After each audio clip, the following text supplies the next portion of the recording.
Capítulo 2 Encarnação dos Espíritos. Conteúdo: 1. Objetivo da encarnação. 2. Da alma. 3. Materialismo. Objetivo da encarnação. 132. Qual o objetivo da encarnação dos espíritos? Resposta: Deus lhes impõe a encarnação com o objetivo de fazê-los chegar à perfeição. Para alguns é uma expiação, para outros é uma missão. Todavia, para alcançarem essa perfeição, devem suportar todas as vicissitudes da existência corporal. Nisto é que está a expiação. A encarnação tem também outro objetivo, que é o de colocar o espírito em condições de cumprir sua parte na obra da criação. Para realizá-la é que, em cada mundo, ele toma um aparelho em harmonia com a matéria essencial desse mundo, cumprindo aí, daquele ponto de vista, as ordens de Deus, de tal sorte que, concorrendo para a obra geral, ele próprio se adianta. Nota: a ação dos seres corpóreos é necessária à marcha do universo, mas Deus, em sua sabedoria, quis que, por essa mesma ação, eles encontrassem um meio de progredir e de se aproximarem dele. É assim que, por uma lei admirável de sua providência, tudo se encadeia, tudo é solidário na natureza. 133. Os espíritos que, desde o princípio, seguiram o caminho do bem, têm necessidade da encarnação? Resposta: todos foram criados simples e ignorantes. Instruíram-se nas lutas e tribulações da vida corporal. Deus, que é justo, não poderia fazer a alguns felizes sem dificuldades e sem trabalho, e por conseguinte, sem mérito. Mas então, de que serve aos espíritos terem seguido o caminho do bem, se isso não os isenta das dificuldades da vida corporal? Resposta: eles alcançam mais depressa o objetivo. Aliás, as dificuldades da vida, frequentemente, são consequência da imperfeição do espírito. Quanto menos tenha de imperfeições, menos tem de tormentos. Quem não é invejoso, nem ciumento, nem avarento, nem ambicioso, não terá os tormentos que nascem desses defeitos. Da alma. 134. Que é a alma? Resposta: um espírito encarnado. Que era a alma antes de se unir ao corpo? Resposta: espírito. As almas e os espíritos são, pois, identicamente a mesma coisa?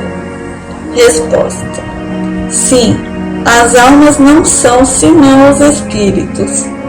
Antes de se unir ao corpo, a alma é um ser dos seres inteligentes que povoam o mundo invisível e que revestem temporariamente um envoltório carnal para se purificar e esclarecer. 135. Existe no homem outra coisa que a alma e o corpo? Resposta: existe o laço que une a alma e o corpo. Qual é a natureza desse laço? Resposta: semimaterial, quer dizer, o intermediário entre o espírito e o corpo, e necessário para que possam comunicar-se um com o outro. É por esse laço que o espírito atua sobre a matéria, e reciprocamente a matéria atua sobre o corpo. Nota: o homem é formado, assim, de 3 partes essenciais. Primeiro, o corpo ou ser material, análogo ao dos animais e animado pelo princípio vital. Segundo, a alma, espírito encarnado, do qual o corpo é a habitação. Terceiro, o princípio intermediário ou perispírito, substância semimaterial que serve de primeiro envoltório ao espírito e une a alma ao corpo. São, como no fruto, o germe, o perisperma e a casca. 136. A alma é independente do princípio vital? Resposta: o corpo não é senão um envoltório, repetimos-lo sem cessar. O corpo pode existir sem a alma? Resposta: sim, todavia, desde que cessa a vida do corpo, a alma o abandona. Antes do nascimento, não há ainda união definitiva entre a alma e o corpo, enquanto que, depois que essa união está estabelecida, a morte do corpo rompe os laços que os unem à alma, e a alma o deixa.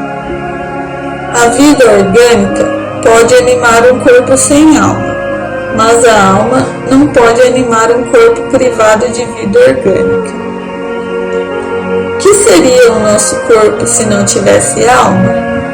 Resposta: massa de carne sem inteligência, tudo o que desejardes menos um homem. 137. O mesmo espírito pode encarnar em 2 corpos diferentes ao mesmo tempo? Resposta: não. O espírito é indivisível e não pode animar simultaneamente 2 seres distintos. Abre parênteses. Verem o Livro dos Médiuns, capítulo Bicorporeidade e Transfiguração. Fecha parênteses. 138. Que pensar da opinião daqueles que consideram a alma como princípio da vida material? Resposta: é uma questão de palavras que não a temos. Começai por vos entenderdes mutuamente. 139. Certos espíritos, e antes deles alguns filósofos, definiram a alma como uma centelha anímica emanada do grande todo. Por que essa contradição? Resposta: não há contradição, depende da significação das palavras. Por que não tendes uma palavra para cada coisa? Nota: a palavra alma é empregada para designar coisas muito diferentes. Alguns chamam assim o princípio da vida, e nesta significação é exato dizer, em sentido figurado, que alma é uma centelha anímica emanada do grande todo. Essas últimas palavras indicam a fonte universal do princípio vital, de onde cada ser absorve uma porção e que, depois da morte, retorna à massa. Essa ideia não exclui a de um ser mortal distinto, independente da matéria e que conserva sua individualidade. É a esse ser que nós, igualmente, chamamos alma, e é nessa significação que podemos dizer que a alma é um espírito encarnado. Dando à palavra alma definições diferentes, os espíritos falam segundo a aplicação que fazem dela e segundo as ideias terrestres de que estão ainda mais ou menos imbuídas. Isso decorre da insuficiência da linguagem humana, que não tem uma palavra para cada ideia, tornando-se a fonte de uma multidão de enganos e discussões. Eis porque os espíritos superiores nos dizem que nos entendamos primeiro acerca das palavras. 140. Que pensar da teoria da alma subdividida em tantas partes quantas são os músculos e presidindo assim a cada uma das funções do corpo?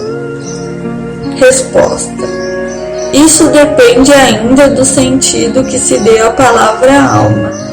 Entendida como fluido vital, é razoável.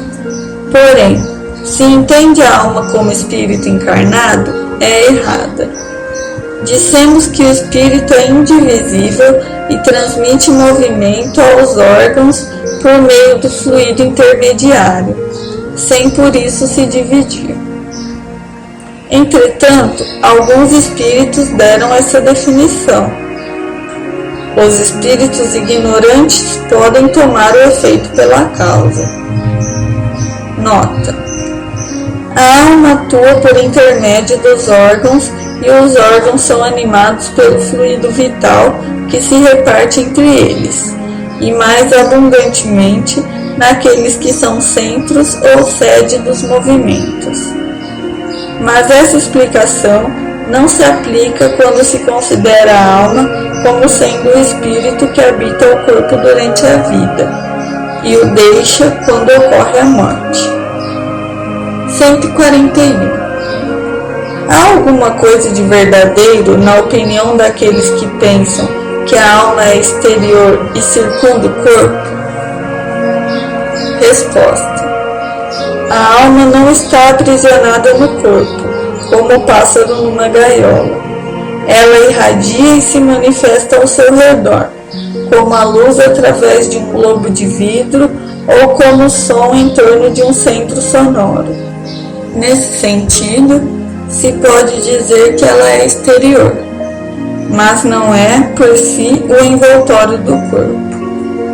A alma tem dois envoltórios, um sutil e leve, que é o primeiro e que chama-se perispírito, outro grosseiro, material e pesado, que é o corpo. A alma é o centro desses envoltórios, como germe em um núcleo, já o dissemos. 142. Que dizer desta outra teoria, segundo a qual a alma, numa criança, se completa a cada período da vida? Resposta: o espírito é um só, e está inteiro na criança como no adulto.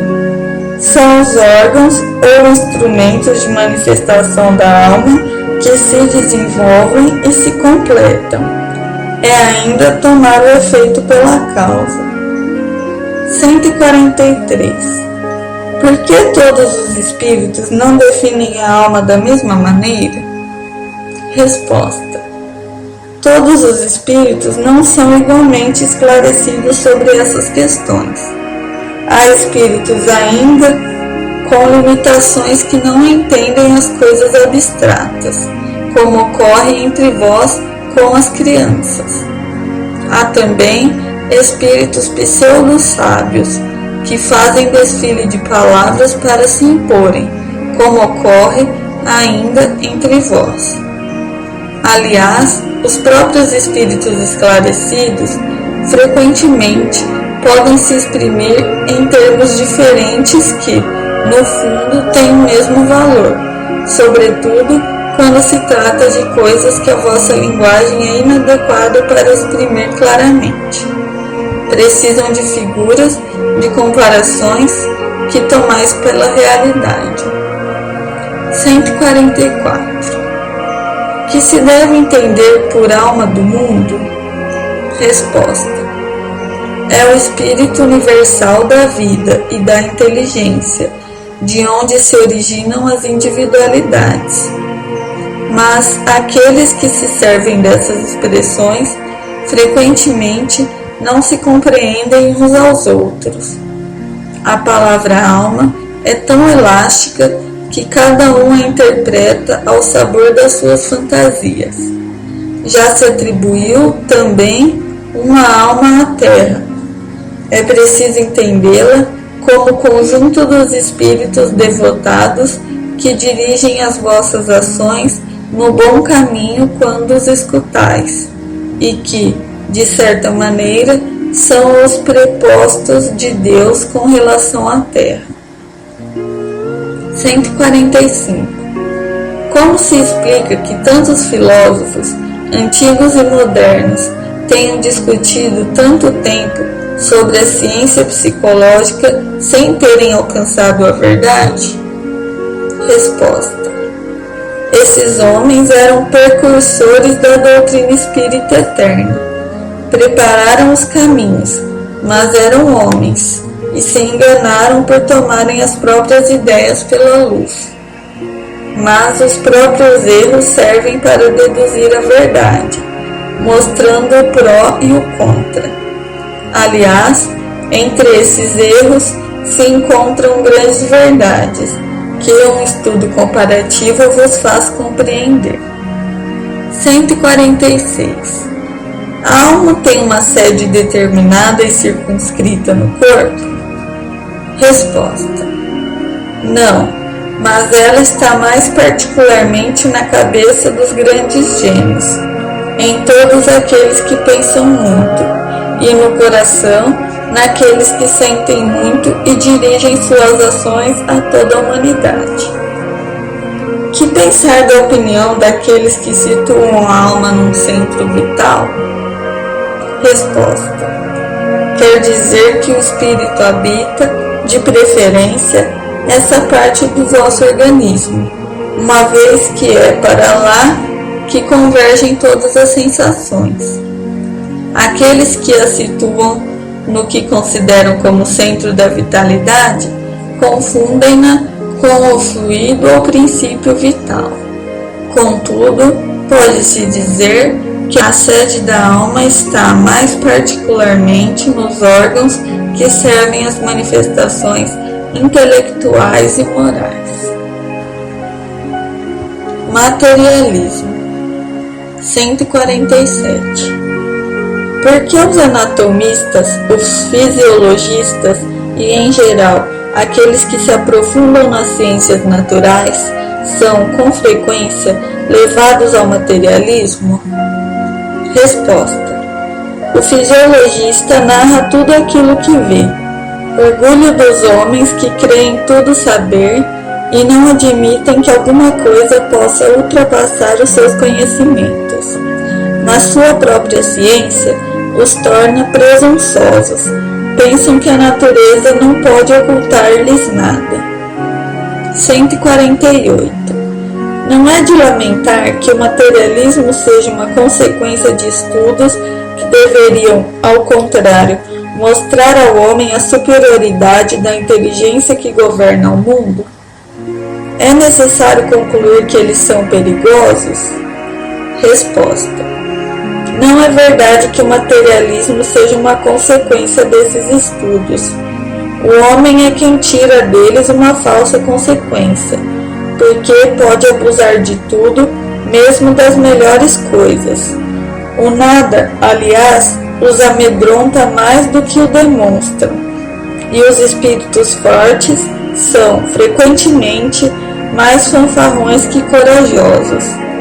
No mais das vezes, são materialistas por não terem nada com que encher o vazio do abismo que se abre diante deles.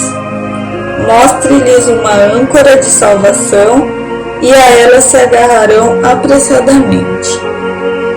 Nota: por uma aberração da inteligência, há pessoas que não veem nos seres orgânicos senão a ação da matéria a que atribuem todos os nossos atos. Não veem no corpo humano senão a máquina elétrica. Não estudaram o mecanismo da vida senão pelo funcionamento dos órgãos que viram se apagar, frequentemente pela ruptura de um fio, e não viram nada mais que esse fio.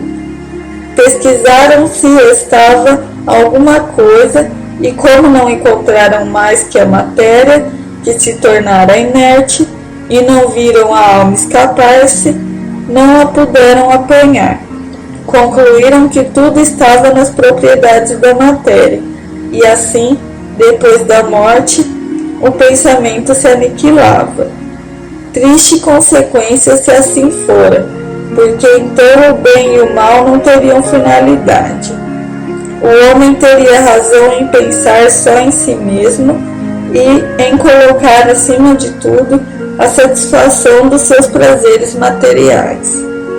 Os laços sociais se quebrariam e as mais santas afeições se romperiam para sempre. Felizmente, essas ideias estão longe de ser gerais. Pode-se dizer que são muito circunscritas e não constituem mais que opiniões individuais, pois, em parte alguma, ainda se constituíram em doutrina.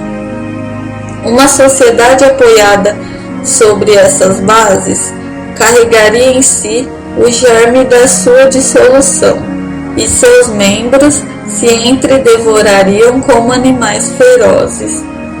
O homem tem, instintivamente, a convicção de que tudo para ele não se acaba com a vida. Tem horror ao nada e obstina-se inutilmente contra a ideia do futuro, quando chega o momento supremo, e são poucos os que não perguntam o que vai ser deles, porque a ideia de deixar a vida para não mais retornar tem qualquer coisa de dolorosa. Quem poderia, com efeito, encarar com indiferença uma separação absoluta, eterna, de tudo aquilo que amou? Quem poderia ver, sem pavor, abrir-se diante de si o abismo imenso do nada, onde virão se dissipar para sempre todas as faculdades, todas as nossas esperanças, e se dizer: o que, depois de mim, nada mais que o vazio, tudo acabado para sempre? Ainda alguns dias, e minha lembrança terá se apagado da memória daqueles que me sobreviveram, e bem cedo não restará nenhum traço de minha passagem sobre a terra. O bem que fiz será esquecido pelos ingratos que eu servi, e nada para compensar tudo isto, nenhuma outra perspectiva que aquela do meu corpo roído pelos vermes. Este quadro não tem alguma coisa de apavorante, de glacial? A religião nos ensina que não pode ser assim, e a razão nos confirma, mas essa existência futura, vaga e indefinida, não tem nada que satisfaça o nosso amor pelo positivo, sendo para muitos a origem da dúvida. Temos uma alma, mas o que é a nossa alma? Ela tem uma forma, uma aparência qualquer? É um ser limitado ou indefinido? Alguns dizem que é um sopro de Deus, outros que é uma centelha, outros ainda uma parte do grande todo, o princípio da vida e da inteligência. Mas, de tudo isto, o que aprendemos? Que nos importa ter uma alma se depois da morte ela se confunde na imensidade como as gotas d'água no oceano? A perda da nossa individualidade não é para nós como nada? Disse que ela é imaterial, mas uma coisa imaterial não tem proporções definidas e para nós representa nada. A religião nos ensina também que seremos felizes ou infelizes segundo o bem ou o mal que houvermos feito. Mas em que consiste essa felicidade que nos espera no seio de Deus? É uma beatitude, uma contemplação eterna, sem outra finalidade que cantar louvores ao Criador? As chamas do inferno são uma realidade ou um símbolo? A própria Igreja o entende como um símbolo, mas quais são esses sofrimentos? Onde está o lugar de suplício? Numa palavra que se faz, que se vê nesse mundo que nos espera a todos? Disse que ninguém voltou para nos prestar contas. É um erro, e a missão do Espiritismo é, precisamente, de nos esclarecer sobre esse futuro, de nos fazer, até certo ponto, atingi-lo com o dedo e com o olhar, não mais pela razão, mas pelos fatos. Graças às comunicações espíritas, isto não é mais uma presunção, uma probabilidade sobre a qual cada um entende a sua vontade, que os poetas embelezam suas ficções, ou semeiam imagens alegóricas que nos enganam. É a realidade que se nos apresenta, pois que são os próprios seres do outro mundo que vêm nos descrever sua situação, dizer-nos o que foram, que nos permitem assistir, por assim dizer, a todas as peripécias de sua nova vida, e, por este meio, mostrando-nos o destino inevitável que nos está reservado, segundo os nossos méritos e os nossos deméritos. Há nisto algo de antirreligioso? Bem ao contrário, uma vez que os incrédulos aí encontram a fé, e os indecisos uma renovação de fervor e de confiança. O Espiritismo é, pois, o mais poderoso auxiliar da religião.